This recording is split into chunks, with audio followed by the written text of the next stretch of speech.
प्यारे छात्राओं, Raghuvansh online lecture YouTube channel के माध्यम से मैं आपका हृदय से स्वागत करता हूं। मेरा परिचय आपकी स्क्रीन के सामने। इस लेक्चर में मैंने कक्षा 12वीं हिंदी विषय के संदर्भ में सुनो किशोरी इस पाठ का लेक्चर प्रस्तुत किया है। इसमें 4 वीडियो लेक्चर, टीचिंग लेक्चर मैंने आपके सामने प्रस्तुत किए हैं और साथ ही स्वाध्याय कृति जुड़ी है। आशा करता हूँ ये पूरा लेक्चर आने वाले बोर्ड परीक्षा की दृष्टि से आपको आसानी से समझ में आएगा। और अगर ये लेक्चर आपको पसंद आए तो रघुवंश ऑनलाइन लेक्चर चैनल को सब्सक्राइब कीजिए, अपने मित्रों को शेयर कीजिए, लाइक कीजिए और वक्त दीजिए। प्यारे छात्राओं, मैं IR राजपूत सर आप सभी का स्वागत करता हूं। आज हम कक्षा 12वीं विषय हिंदी के संदर्भ में गद्य पाठ 8 सुनो किशोरी इस पत्र का अभ्यास करेंगे। लेखिका है आशा रानी होरा। प्यारे छात्राओं, ये लेक्चर मैं 3 भागों में आपके सामने प्रस्तुत करूंगा। बहुत सुंदर पत्र है।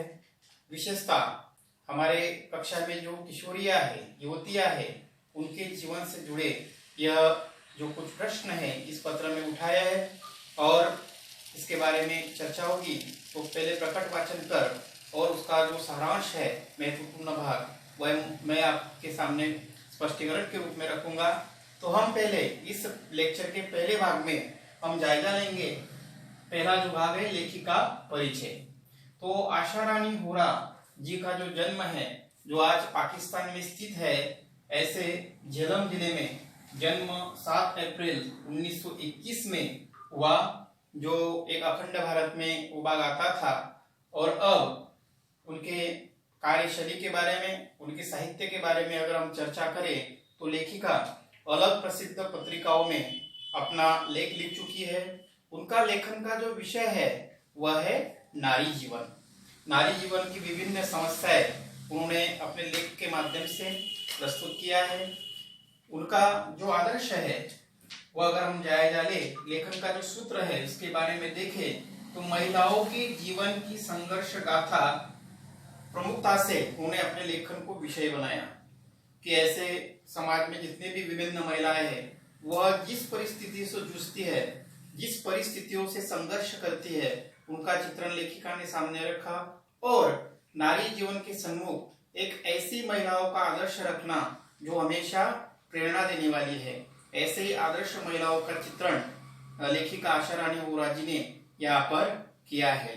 प्यारे छात्राओं, उनके प्रमुख कृतियों के बारे में अगर हम बात करें तो स्वतंत्रता सेनानी लेखिका एक लेख संग्रह की किताब है। क्रांतिकारी किशोरी ये एक दूसरी किताब उन्होंने यहाँ पर लिखी है। और दूसरी किताब है कि भारत की प्रथम महिलाएं।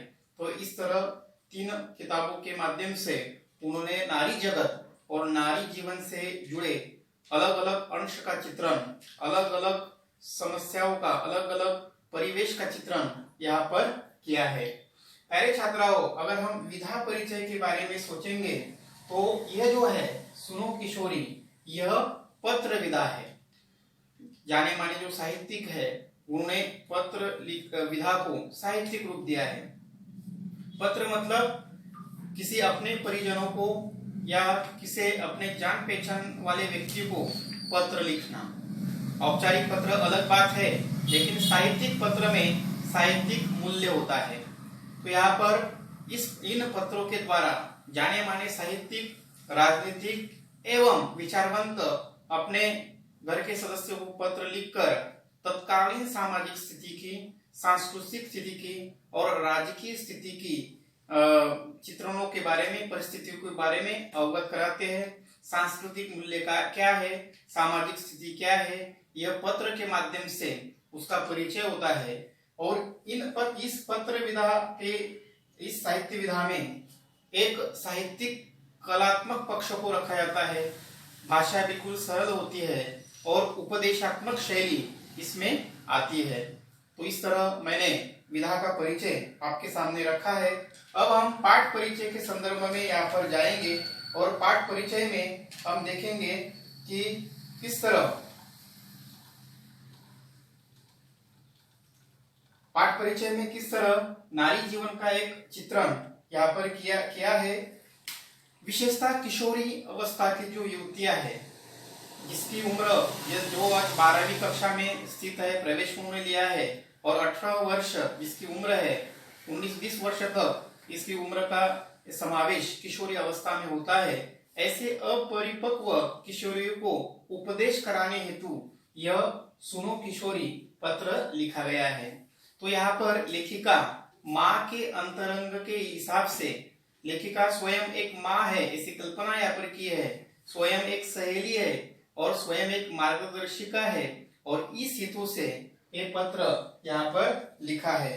लेखिका इस पत्र के माध्यम से अपनी किशोरियों को समझाती है कि उनके भविष्य के लेकर जो उचित अनुचित प्रकार है, जो किशोरियों की विचार प्रणाली है, जिसमें किशोरियां अपने उम्र के हिसाब से क्या सही है और क्या गलत है ये देखती नहीं है और नासमझ होकर कुछ भी गलत कदम उठाती है।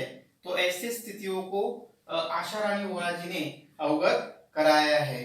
तो यहाँ पर हम आज इस पाठ परिचय के बारे में देखेंगे कि हमारे देश की संस्कृति और परंपरा को आज नई युवा पीढ़ी कालबाह्य मान रही है।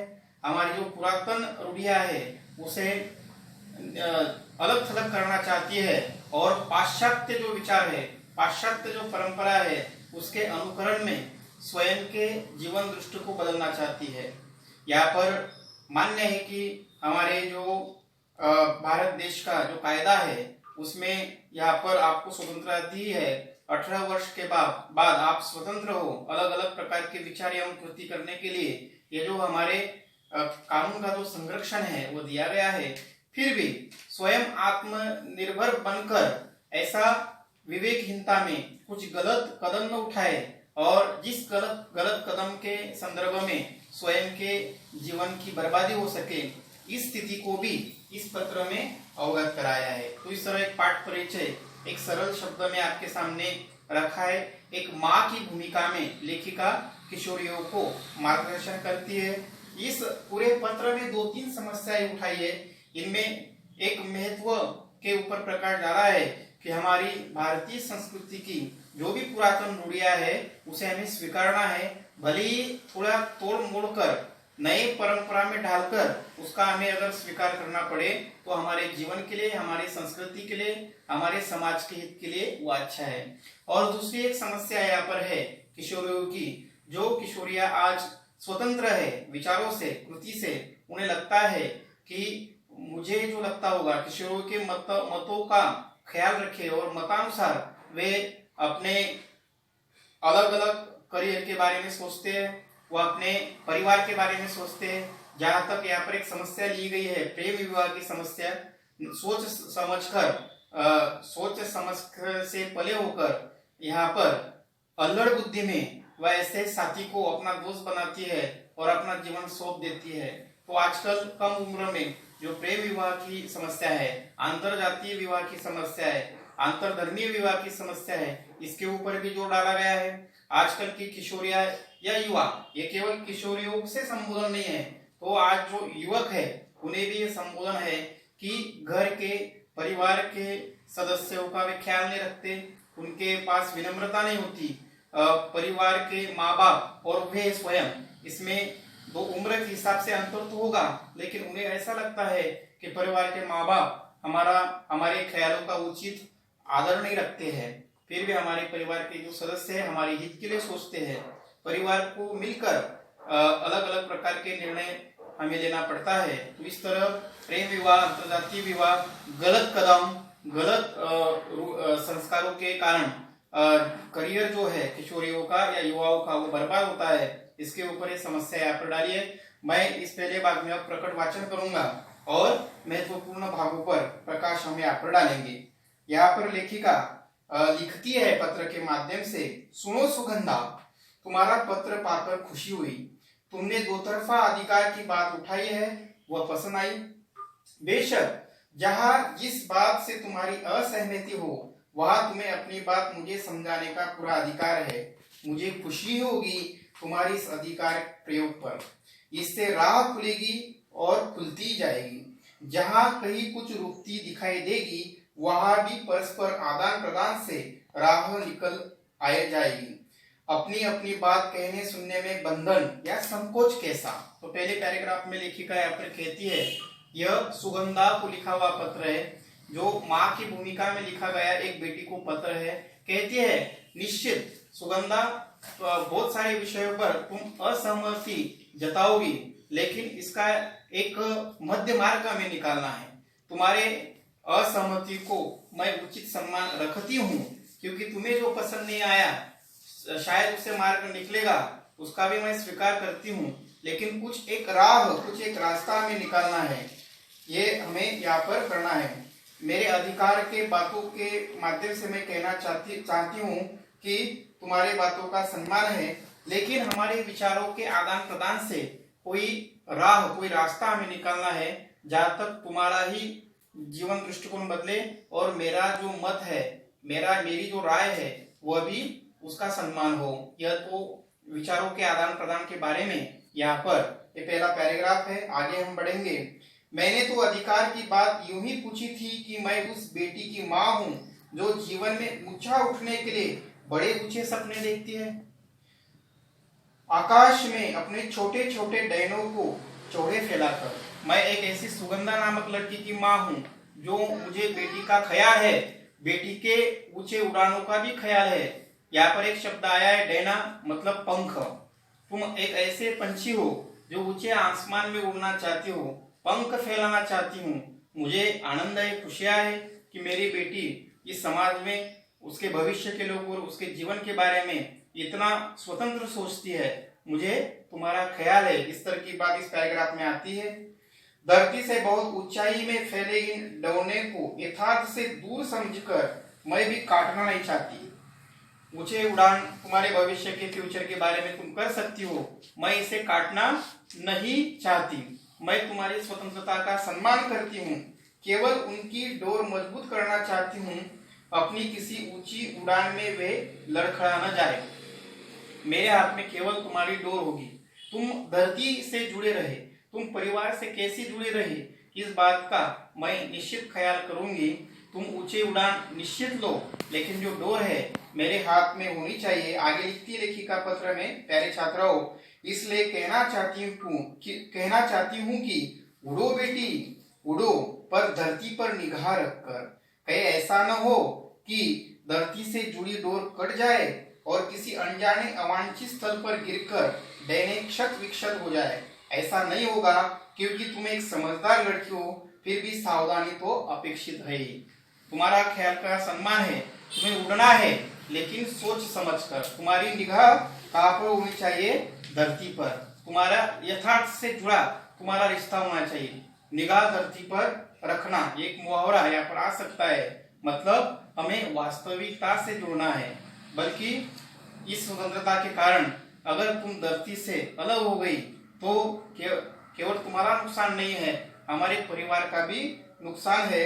तो इसलिए तुम एक समझदार लड़की हो, तुम्हारी एक समझ होनी चाहिए कि मेरे कृति के कारण मेरे जीवन के बारे में और परिवार के संस्कारों के बारे में कई अवांछित घटना न हो जाए, कई क्षतिग्रस्त तुम्हारा जीवन न हो जाए।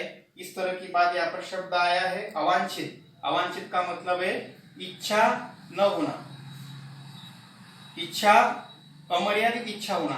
तुम्हारी अमर्यादित इच्छा के कारण कहीं ये डोर टूट न जाए। लेखिका आगे मार्गदर्शन करती है, यह सावधानी का ही संकेत है कि निगाह धरती पर रखकर उड़ान भरी जाए। उस धरती पर जो तुम्हारा आधार है, उसमें तुम्हारे परिवेश का, तुम्हारे संस्कार का, तुम्हारे सांस्कृतिक परंपरा का, तुम्हारी सामर्थ्य का भी आधार जुड़ा होना चाहिए। हमें पुरानी जर्जर रूढ़ियों को तोड़ना है, अच्छी परंपराओं को नहीं।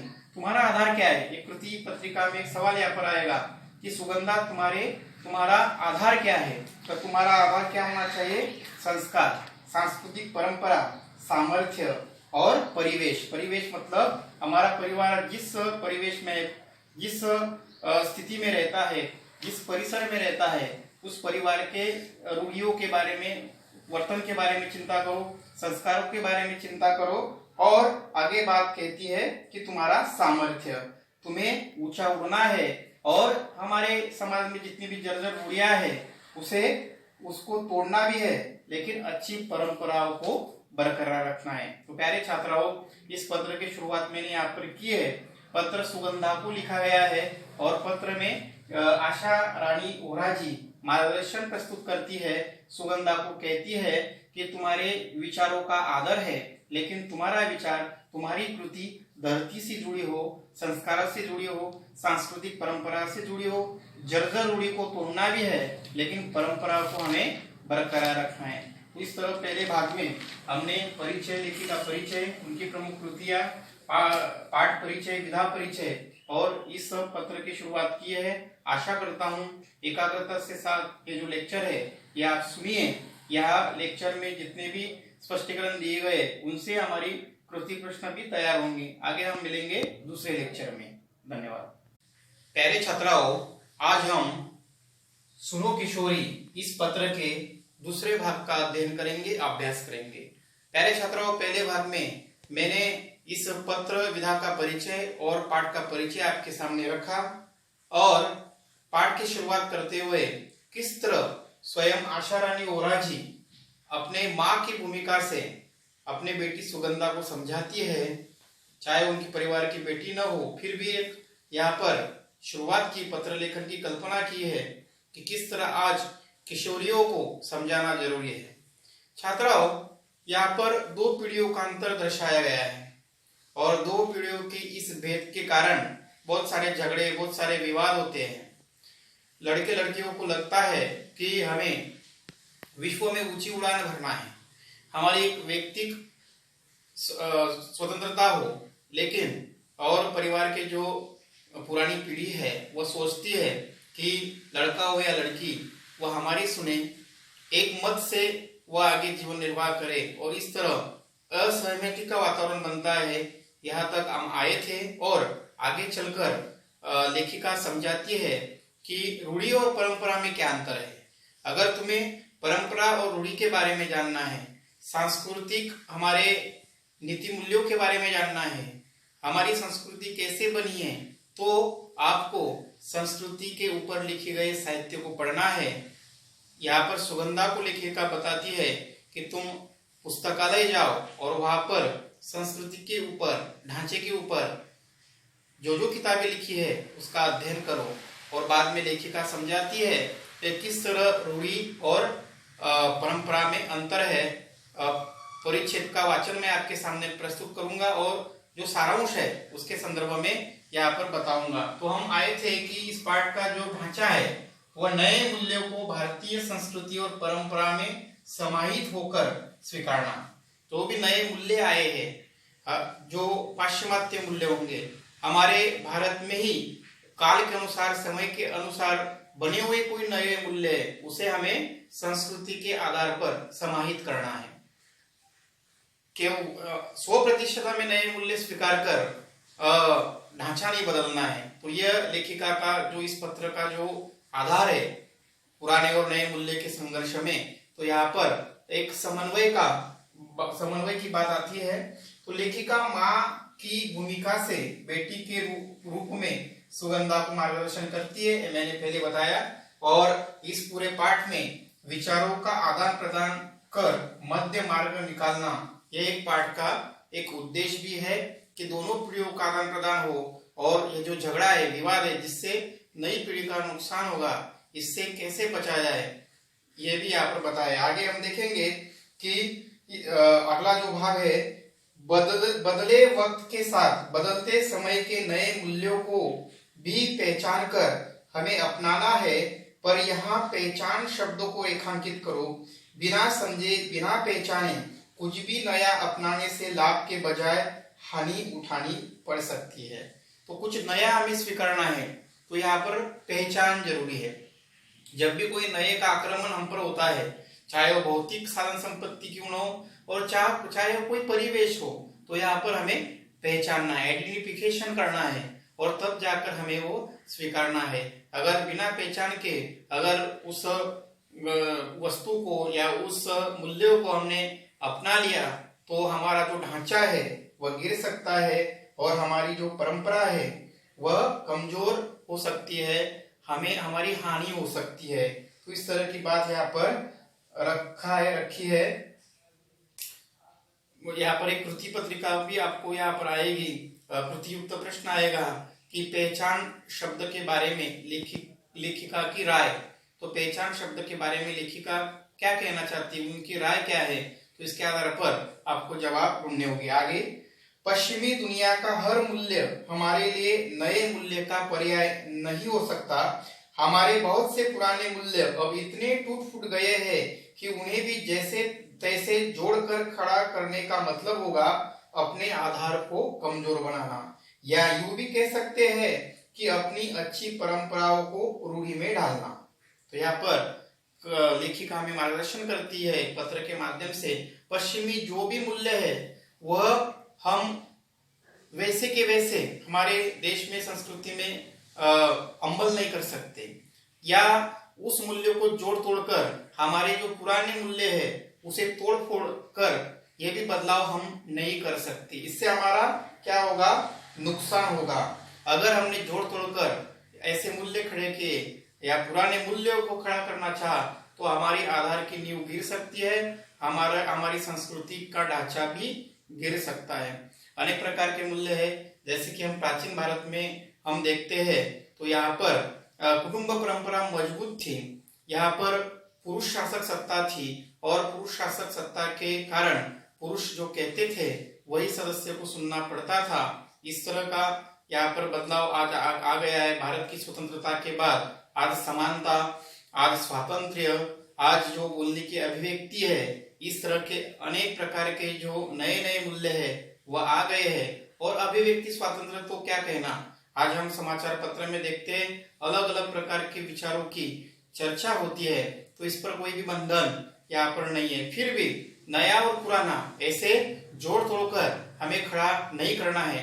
पुराना एक सशक्त रूप से पुराने रूप में एक नया बदलाव हमें करना है, यह लेखिका यहाँ पर कहती है। तो यहाँ पर और एक कृति प्रश्न आपको आ सकता है, वह है हमारे पुराने मूल्य कमजोर पड़ने का कारण।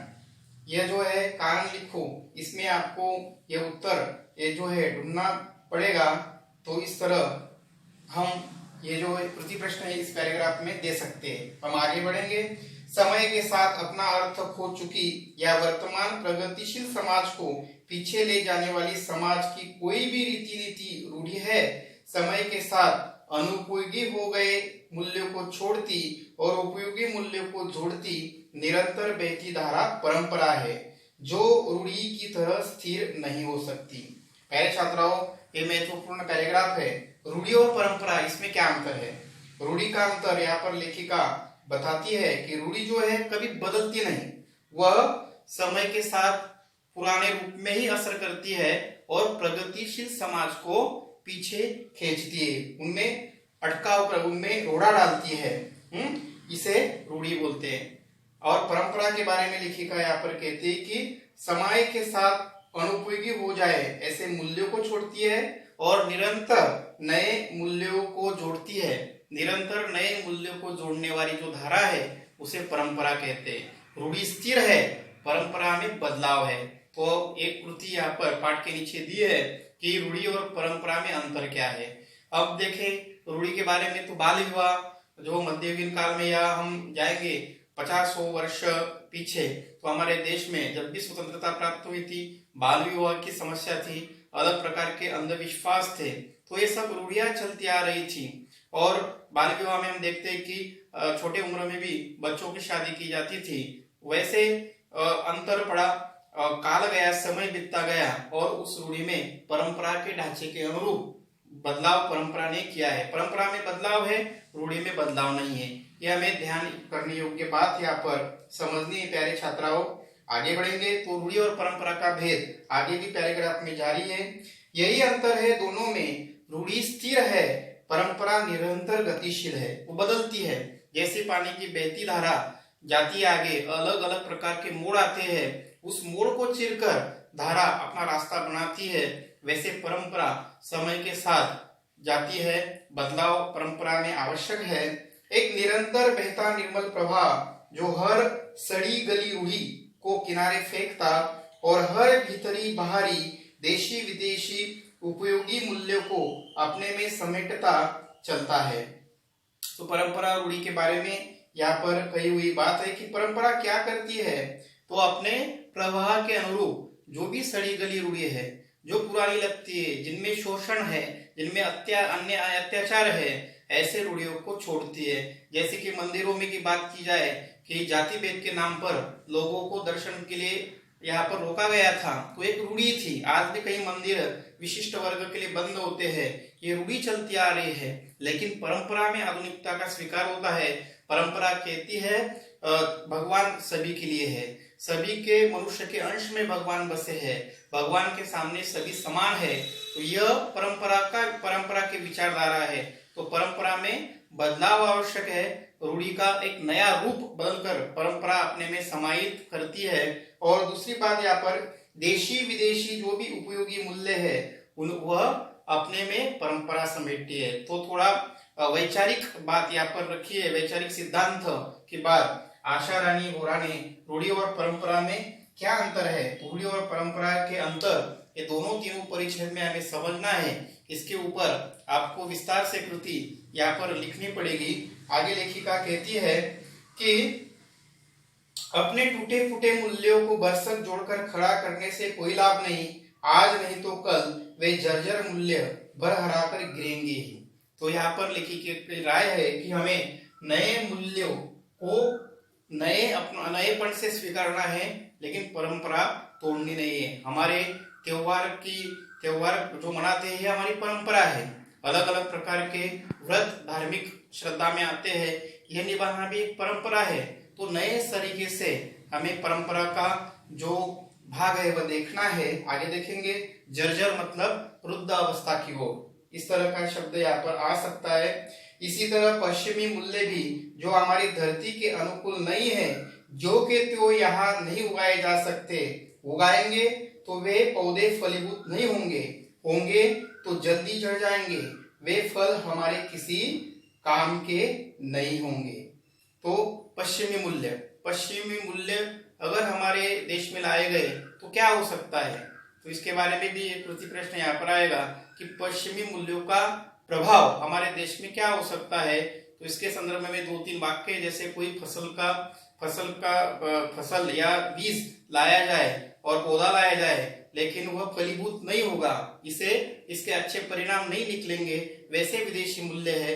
विदेशी देशों में अलग अलग प्रकार की स्वायत्तता है, स्वतंत्रता है, इसलिए वहां पर युवा पीढ़ी अपने हक से सोचती है। परिवार संस्था विदेशों में नहीं है, विवाह संस्था विदेश में या पश्चिमी देशों में नहीं है। तो इस तरह का हमें यहाँ पर जो अंतर है वह समझना है। वहां जो शादी है, सुबह शादी होती है, शाम को वो टूट जाती है, ऐसे दूसरे देशों की यहाँ पर कहानी है। आगे हम बढ़ेंगे। ये पैराग्राफ, मुझे लगता है कि पत्र का ये अंश आज तुम्हारे लिए कुछ भारी हो गया। बेहतर है अपनी संस्कृति और परंपरा को ठीक से समझने के लिए फुर्सत के समय इससे संबंधित साहित्य पढ़ना, इसलिए कि यह बुनियादी जानकारी हर भारतीय लड़की के लिए जरूरी है, जिससे वह अपनी धरती, अपनी जड़ों को अच्छी तरह पहचान सके। तो प्यारे छात्राओं, इस भाग में यहाँ पर कहना चाहती है लेखिका, जो विवेचन किया है कि रूढ़ी और परंपरा का भेद हमें समझना है। अगर यह हमारे देश में विदेशों से आए जो भी रूढ़ियां है या परम नए मूल्य है वह प्रभाव से लागू किए गए या आचरण में हमने लाए, तो इसका क्या दुष्प्रभाव यहाँ पर आ सकता है। तो यह समझने के लिए पूरा साहित्य आपको पढ़ना है। और हर एक भारतीय लड़की ने आज देश विदेश में क्या हो रहा है ये साहित्य के माध्यम से जानकारी रखना है, तभी वो आगे उनका जीवन दृष्टिकोण बदलेगा। आगे उन्हें जो आज विश्व भर में एक स्वतंत्रतावादी जो दृष्टि है, जो ज्यादा स्वायत्तता देती है, तो इसका भी क्या असर होगा। इस तरह हमारे भारतीय संस्कृति में परिवार संस्था है, माँ बाप का कर्तव्य पालन करना ये भी आवश्यक काम है, और हमारा व्यक्तिगत स्वातंत्र्य है। ऐसे दोनों तीनों बातों को हमें समन्वय करके आगे हमारा जीवन प्रवाह कैसे बढ़े इसके बारे में हमें सोचना है। तो थोड़ा तात्विक चर्चा इस पत्र में, एक वैचारिक भाग इस पत्र में आया है, और अगले भाग में हम देखेंगे कि सुगंधा रचना के लिए क्या कार्य करती है। जो रचना सुगंधा की सहेली है, लेकिन रचना अलहड़पन के कारण एक उसके दोस्त में के प्रेम बंधन में फंसी है, उससे सुगंधा किस तरह निकालती है, यह हम अगले भाग में देखेंगे। इस भाग का आप एकाग्रता से अध्ययन करो और अगले भाग में हम मिलेंगे। धन्यवाद। नमस्कार प्यारे छात्राओं, आज हम सुनो किशोरी आशा रानी होरा जी के इस पत्र का एक तीसरे भाग का अध्ययन करेंगे। इससे पहले आपने 2 भाग का अध्ययन किया और उस भाग में रूढ़ी और परंपरा में क्या अंतर है, क्या हम पश्चिमी मूल्यों को हम हमारे देश में लाकर क्या उसी तरह हम जी सकते हैं क्या, ये भी एक प्रश्न यहाँ पर छोड़ा गया। और इसलिए लेखिका ने समस्त किशोरियों को कहा है कि तुम हमारी भारतीय संस्कृति का, हमारे सांस्कृतिक मूल्यों का, नैतिक मूल्यों का अध्ययन करो, उससे संबंधित साहित्य पढ़ो। हम आगे जाएंगे प्यारे छात्राओं, और आगे इस तरह बात यहाँ पर है, हम देखेंगे कि आगे लेखिका क्या कहती है। यहाँ तुम्हारी सहेली रचना के संदर्भ में ये प्रसंग इसलिए कि वह इस सीमा रेखा को नहीं समझ पा रही। एक रचना का यह संघर्ष नहीं है, यह एक पूरी पीढ़ी का संघर्ष है। नई पीढ़ी पुराने मूल्यों को काट फेंकना चाहती है, पर नए मूल्यों के नाम पर केवल पश्चिमी मूल्यों को ही जानती पहचानती है। कहे उधार लिए मूल्यों से ही काम चला लेना चाहती है। नए मूल्यों के निर्माण का दमखम अभी उसमें नहीं है। प्यारे छात्राओं, ये जो पैराग्राफ मैंने आपके सामने पढ़ा, तो यहाँ पर रचना का संघर्ष क्या है ये यहाँ पर बताया इस भाग में कि पश्चिमी देशों के मूल्यों का स्वीकार करना आज की नई पीढ़ी की क्या है कि फैशन हो चुकी है, और उसका जो असर है बुरा है या अच्छा है देखती नहीं है। तो यहाँ पर केवल रचना का संघर्ष नहीं है, पूरी नई पीढ़ी का संघर्ष है। और वे क्या करना चाहती है कि हमारी पीढ़ी की जो भी मूल्य है वो काट फेंकना चाहती है, उसे अपनाना नहीं चाहती है, और जो पश्चिमी देशों के मूल्य है उसका अंधानुकरण करना चाहती है। जहाँ पर एक बात यहाँ पर मेरे को फैशन की बात आती है कि हमारे संस्कृति के अनुरूप हमारी वेशभूषा हो, लेकिन अलग अलग प्रकार के जो पश्चिमी देश का जो लोग अनुकरण करते हैं उससे भी हम यहाँ पर लाना चाहते हैं। दूसरी बात, हमारी विवाह संस्था जो है, ये भी एक महत्वपूर्ण बात यहाँ पर बताई गई है कि हमारी विवाह संस्था में कहे कि एक प्रामाणिकता होती है, और इस प्रकार हमारी विवाह संस्था की बात करें तो यहाँ पर एक धार्मिक अधिष्ठान होता है, लेकिन पश्चिमी देशों में कहे तो ऐसा कोई अधिष्ठान नहीं है, ऐसा कोई नियंत्रण नहीं है। वह सुबह की शादी शाम को टूट जाती है। तो भी एक उदाहरण के रूप में यहाँ पर मैं आपको बताना चाहता हूँ। और इस तरह यहाँ पर है कि उधार लिए मूल्य, विदेशी मूल्यों को लेखिका कहती है कि ये मूल्य उधार लिए है। आगे हम देखेंगे, सुनो नए मूल्यों का निर्माण करना है तो नए ज्ञान विज्ञान को पहले अपनी धरती पर टिकाना होगा। आगे लेखिका यहाँ पर कहती है कि नए मूल्यों का हमें निर्माण करना है तो हमें ज्ञान विज्ञान को टिकाना आवश्यक है। और इसके अगला पैराग्राफ जो है ये मैं आपके सामने रखूंगा। अपनी सामर्थ्य और अपनी सीमाओं में से ही उसकी पगडंडी काटनी होगी। यह पगडंडी काटने का साहस ही पहले जरूरी है, नई चौड़ी राह उसी में से खुलती दिखाई देगी। तो यहाँ पर कहना चाहते कि कुछ नया स्वीकार, नएपन का आपको स्वीकार करना है तो पहले ज्ञान विज्ञान की कसौटी पर यह अच्छा है या बुरा है इसका अभ्यास करना पड़ेगा। और कोई दूसरी बात अगर हमारे समाज में लानी है तो पहली उसकी छोटी राह बनानी पड़ेगी। छोटी राह में से ही पगडंडी मतलब छोटी राह में से ही एक चौड़ा रास्ता यहाँ पर बन सकता है।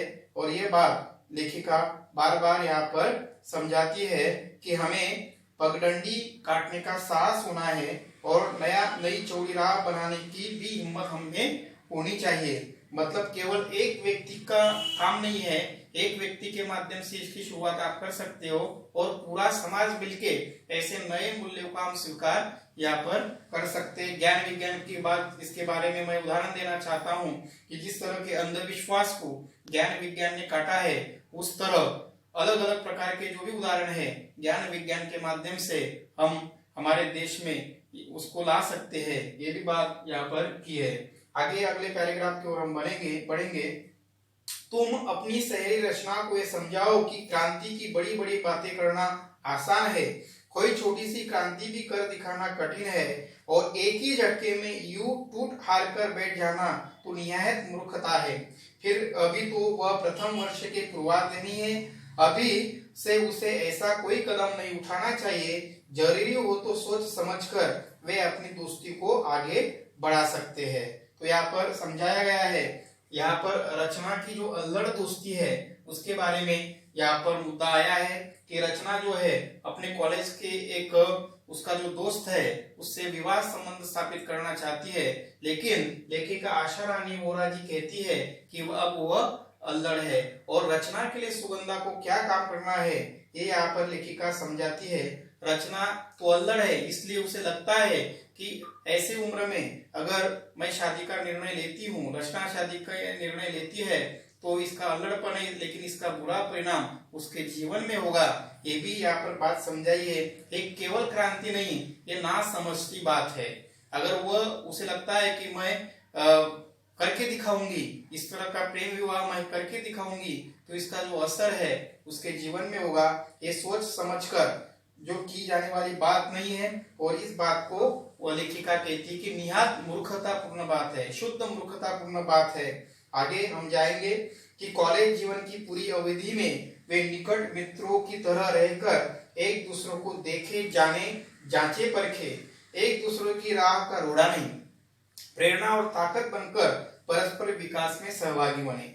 फिर अपनी पढ़ाई की समाप्ति पर यदि वे एक दूसरे के साथ पूर्ववत लगाव महसूस करें, उन्हें लगे कि निकट रहकर सामने आई कमियों गलतियों ने भी उनकी दोस्ती में कोई दरार नहीं डाली है, तो वे एक दूसरे को उनकी समस्त खूबियों कमियों के साथ स्वीकार कर अपना ले।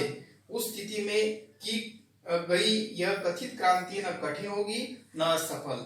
तो रचना के लिए सुगंधा के माध्यम से रचना का जो कदम है इसके बारे में लेखिका समझाती है कि वह कॉलेज जीवन में 13वीं के प्रथम वर्ष में है, अभी उसके कॉलेज जीवन की अवधि पूरी नहीं हुई है, लेकिन उसे लगता है कि मेरा जो दोस्त है, जो मेरा हमसाथी बनेगा, तो पहले उसे जांचे, परखे, तभी अगला निर्णय ले। पहले तो पढ़ाई की तरफ ध्यान दे, पढ़ाई समाप्त करने के बाद ही उसे लगे कि ये जो मेरा दोस्त है वह मेरे लिए सही है, इसकी जो कमियां है या मेरी कमियां है, उसकी जो विशेषता है या मेरी उसकी विशेषता है, इसको पूरे तौर पर तैयार और अगर वह स्वीकार ले तो तभी उसका जो रिश्ता है वो रिश्ता टिक सकता है। यह भी लेखिका आशा रानी वोरा जी यहाँ पर समझाती है। समस्त किशोरियों को ये समझाना है कि हमें रिश्ता तो बनाना ही है, लेकिन पहले हमारा करियर महत्वपूर्ण है।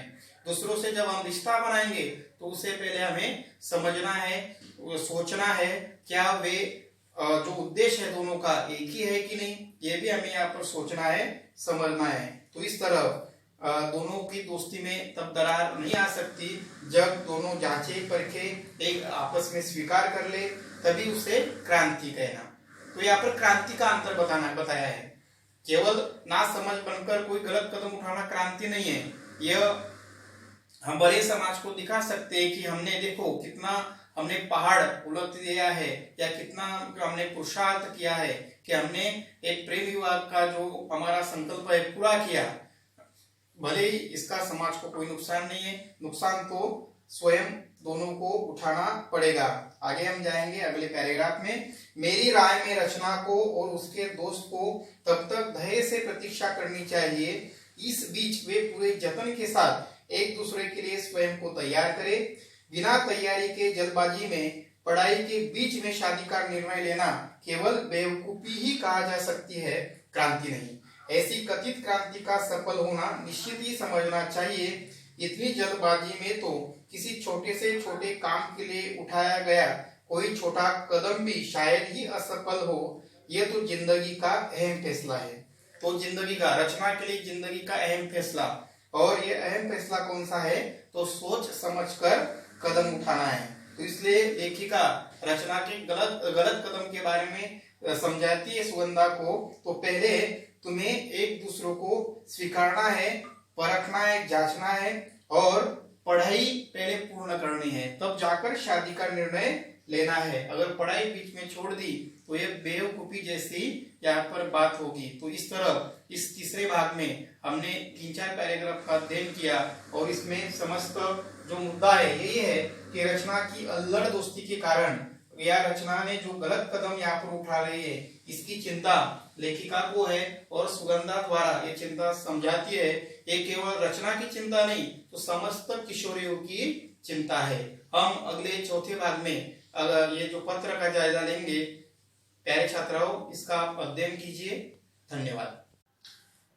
नमस्कार प्यारे छात्राओं, अब हम शुरो किशोरी आशा रानी ओरा जी के इस गद्य पाठ का चौथा भाग देखेंगे और इस गद्य पाठ के संदर्भ में मैंने पिछले 3 लेक्चर आपके सामने रखे हैं और उस लेक्चर को बड़ी सरलता से उसका पठन भी किया है और आपके सामने प्रकट उसका जो भावार्थ है स्पष्टीकरण भी है और अन्य उदाहरण भी यहाँ पर दिए हैं जो परीक्षा के दृष्टिकोण से आपको बेहद आसानी से समझ में आएगा।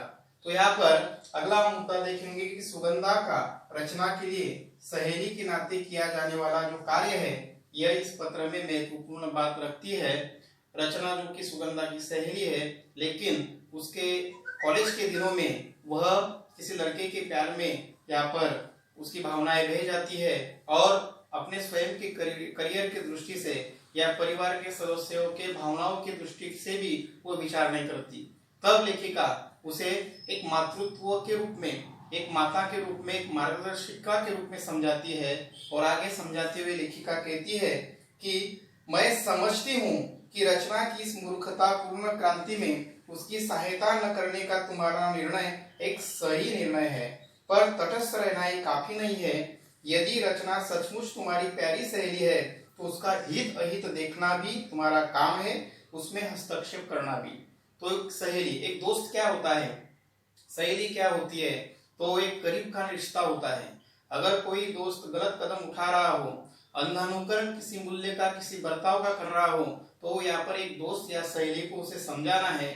लेकिन हम आज शहरों में देख रहे हैं कि आज की युवा पीढ़ी की यही समस्या है, बिना सोचे समझे वह अंधानुकरण चलते जा रहे हैं और कहते हैं कि हमारे लिए नए मूल्य, चाहे वो फैशन की बात हो, चाहे वो व्यसन की बात हो, जिसे बोलते हैं व्यसनाधीनता आज बढ़ रही है। और दूसरी एक महत्वपूर्ण बात कि कच्ची उम्र में, अल्लड़ उम्र में बिना सोचे समझे प्यार के इस भाव में वो बह जाती है और किसी अपरिचित ऐसे दोस्त को भी अपना जीवन साथी मान लेती है। यह क्रांति नहीं है। और ऐसे वक्त पर सुगंधा को कहती है लेखिका क्योंकि तुम्हें जाकर रचना को समझाना है क्योंकि तुम्हारी सहेली है।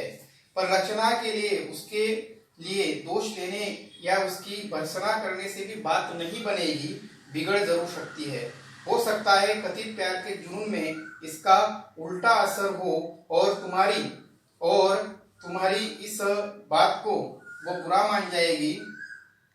तो प्यारे छात्राओं, लेखिका यहाँ पर समझाती है कि तुम्हें जो है, तुम्हें बिल्कुल सावधानी से उससे बात करनी है, नहीं तो तुम्हारी किसी बात की वह बुरा मान लेगी और वो नाराज होकर तुमसे बच निकलेगी। यहाँ पर एक मुहावरा आया है, कन्नी काटना मतलब बच कर निकलना, क्योंकि प्यार का जुनून वैसा ही होता है कि कोई आपसी दोस्त या सहेली कुछ समझाने की कोशिश करते हैं तो ऐसे व्यक्ति उनसे भागते हैं।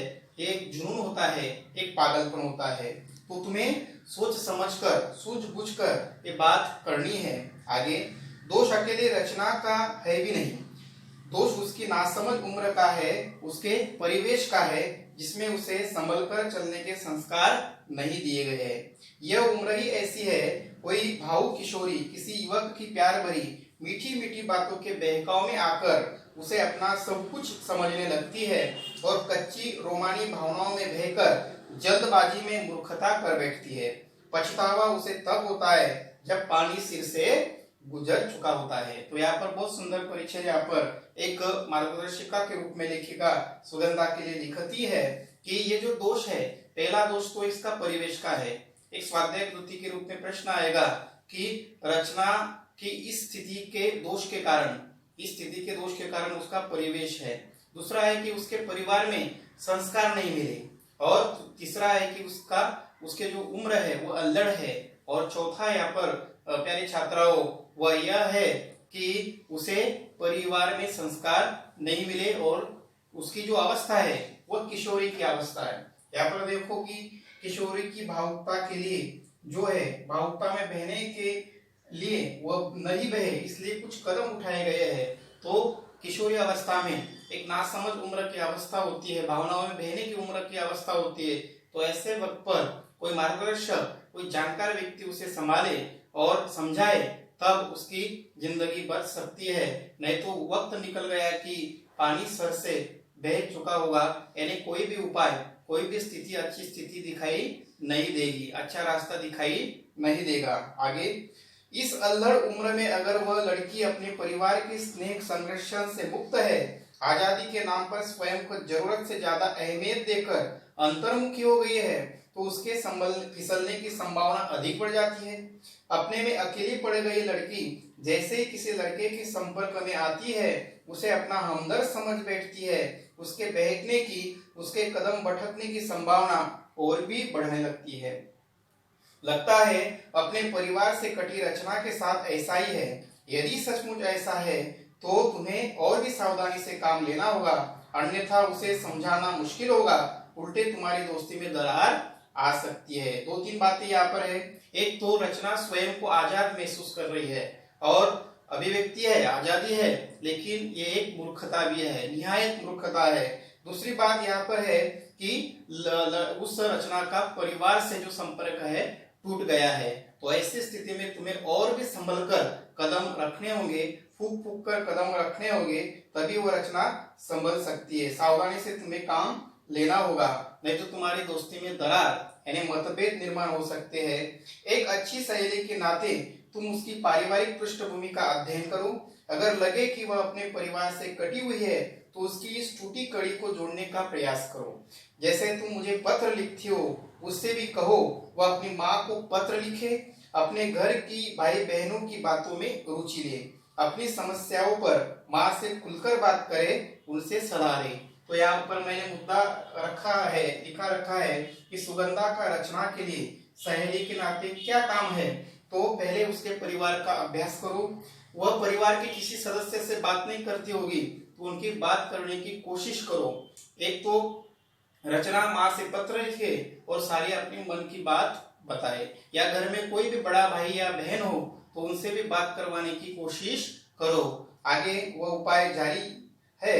सुगंधा के लिए, जो रचना के लिए काम करना है, घर में किसी से भी बातचीत का सिलसिला जोड़कर वह अपनी समस्या से अकेले जूझने से निजात पा सकती है। नहीं तो तुम तो हुई, ऐसे समय वह तुम्हारी बात न सुने, तुम्हें झटक दे, तब भी उसकी वर्तमान मनोदशा को देखकर तुम्हें उसकी बात का बुरा नहीं मानना है। उसका मूड देखकर उसका मन टटोलो और उसे प्यार से समझाओ। तो यहाँ पर फिर से लेखिका समझाती है कि तुम्हें रचना के लिए क्या काम करना है।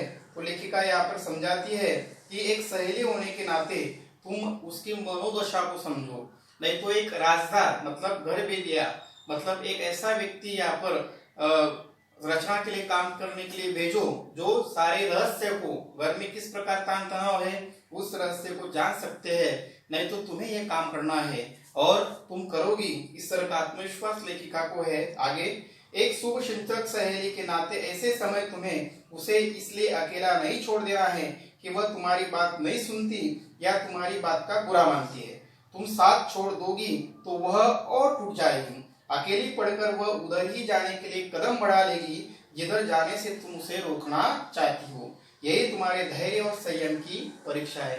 सुगंधा के लिए धैर्य की परीक्षा यही है कि किसी भी तरह इस अल्लड़ उम्र में रचना का जो निर्णय है वह तुम्हें रोकना होगा, नहीं तो वह गलत कदम और बढ़ाएगी और जिस राह से वह जा रही है वह राह से वह चली जाएगी। तो तुम्हें समन्वय से काम लेना है, धैर्य से काम लेना है, और तुम्हारी बात का बुरा भी अगर मान जाएगी तो भी फिर से तुम्हें बार बार उसे समझाना है।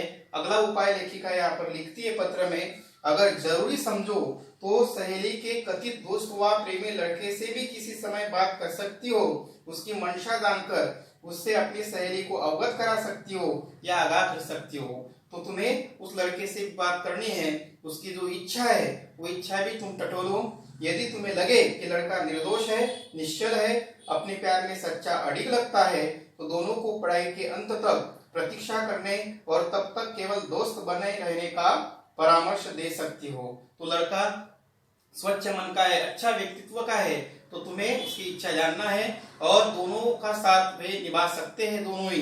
तो तुम्हें पढ़ाई के अंत तक उनसे वादा भी करना है जो कि वह गलत कदम आगे नहीं बढ़ाए। और यहाँ भी तुम्हें सतर्कता बरतनी होगी। रचना को विश्वास में लेकर दोस्ती के दौरान उससे कोई गलत कदम न उठाने का वायदा लेना होगा, वरना दूसरों की आग बुझाते अपने हाथ जला लेना कोई अनहोनी या असंभव बात नहीं। इसलिए मैंने कहा है वह तुम्हारी सोच समझ की भी परीक्षा होगी। और एक बात यह मत समझना कि सलाह केवल तुम बेटी हो इसलिए दी जा रही है, यही सलाह भी कोई माँ अपने पुत्र को भी देगी। यह बातें बेटा बेटी के लिए समान रूप से लागू है। मैं इसके परिणाम की प्रतीक्षा करूंगी। अगले पत्र में जानकारी देना दोगी ना। तो इस तरह यहाँ पर प्यारे छात्राओं हम देखें कि जो रचना किशोरी की भावुकता अवस्था में बह गई है, तो यहाँ पर सुगंधा को काम करना है। और आज केवल किशोरी ही नहीं, तो युवा अवस्था के जो युवा वर्ग है, लड़के हैं, ये भी इस तरह की भावना में बहते हैं और अंधानुकरण मूल्यों का करते हैं। लेकिन हमारी संस्कृति, हमारी परिवेश में जो भी मूल्य है, मान विनम्रता है, परिवार की संस्था है, और इस परिवार की संस्था को, विनम्रता को, और हमारा जो कर्तव्य है समाज के प्रति, परिवार के प्रति, और हम जो पढ़ाई के प्रति निष्ठा रखते हैं, इसे हमें जारी रखना है। और इस तरह माँ की भूमिका में यहाँ पर सुगंधा को समझाया गया है कि रचना के लिए तुम्हें एक काम करना है, और अगर रचना का कदम सही भी है तो पढ़ाई तब तुम्हें उनसे वादा लेना है, वचन लेना है कि मैं इस रिश्ते को प्रामाणिकता से निभाऊंगी और पहले पढ़ाई का जो मेरा ध्येय है वह पूर्ण करूंगी। तो इस तरह प्यारी छात्राओं, सुनो किशोरी, इसका मैंने पठन आपके सामने प्रस्तुत किया है। आशा करता हूँ पठन के साथ साथ जो भी मैंने स्पष्टीकरण दिया है आपको अच्छा लगेगा। पढ़ते रहो, अभ्यास करते रहो। धन्यवाद।